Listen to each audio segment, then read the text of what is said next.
Hello everyone, কেমন আছেন সবাই? আমার উপরে রেগে আছেন? বেশ কিছুদিন ভিডিও দিইনি, তাই না? আসলে ওই যে আমি এর আগের ভিডিওতে বলেছিলাম না, মাঝে মাঝে আমি দার্শনিক হয়ে যাই, উড়নচণ্ডী হয়ে যাই, তখন আমার আর ভিডিও দিতে ইচ্ছে করে না। তাই বলে কিন্তু আমি আমার কাজ থামিয়ে রাখিনি। এই দেখুন, জুয়েলারির পরের পার্টটা, মানে জুয়েলারি বানানো তো আপনারা দেখেই নিয়েছিলেন। আজকে রং করা শেখাবো আপনাদেরকে, কেমন? আচ্ছা, রং করা নিয়ে আর আপনাদেরকে কি বলবো বলুন তো? মানুষ নিজের পছন্দ মতো রং করে, নিজের পছন্দ মতো জিনিসপত্র সাজায়। রং আসলে মানুষের জীবনে সৃষ্টির আনন্দ দেয়, তাই না? তো রং করা নিয়ে আর বহু মহাকাব্যিক কথা না বলি, তার চেয়ে বরং আপনাদেরকে অন্য কিছু শোনাই আজকে। হ্যাঁ, জানেন, আমি না খুব কবিতা পাগল মানুষ।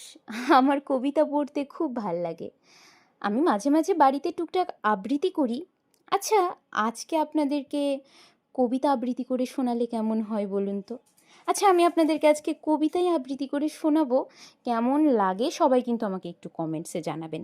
আর হ্যাঁ, অবশ্যই কবিতার সাথে সাথে কী রং করছি, কিভাবে করছি সেটাও মাথায় রাখবেন, তাহলে আপনাদের কাজ করতে সুবিধে হবে।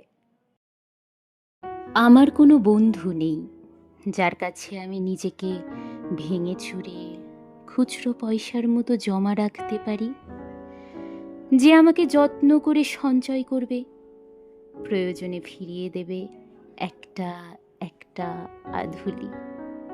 সত্যি বলতে আমার কোনো বন্ধু নেই। বন্ধু বলতে জেনেছি যাদের, তারা কেবল পথ চলতে সঙ্গী ছিল। দূরের পথে ট্রেনে যেমন থাকে পাশের সিটে, গল্প হয় দুপেয়ালা লেবু চায়ের দাম মেটাতে, আমি দিচ্ছি, আমি দিচ্ছি, যুদ্ধ হয় সিগারেটের বাড়িয়ে দেয়া টুকরো ফুকে, এই যে নিন ফোন নাম্বার, এদিকটাতে আবার এলে ফোন করবেন, বলা শেষে অচেনা এক স্টেশনে উধাও হয়।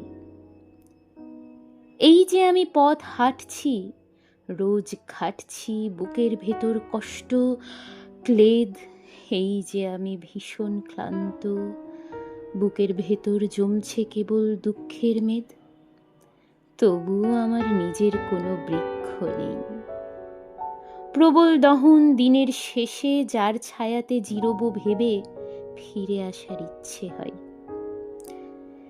তেমন একটা ছায়ার মতন, আগলে রাখা মায়ার মতন আমার কোনো বন্ধু নেই।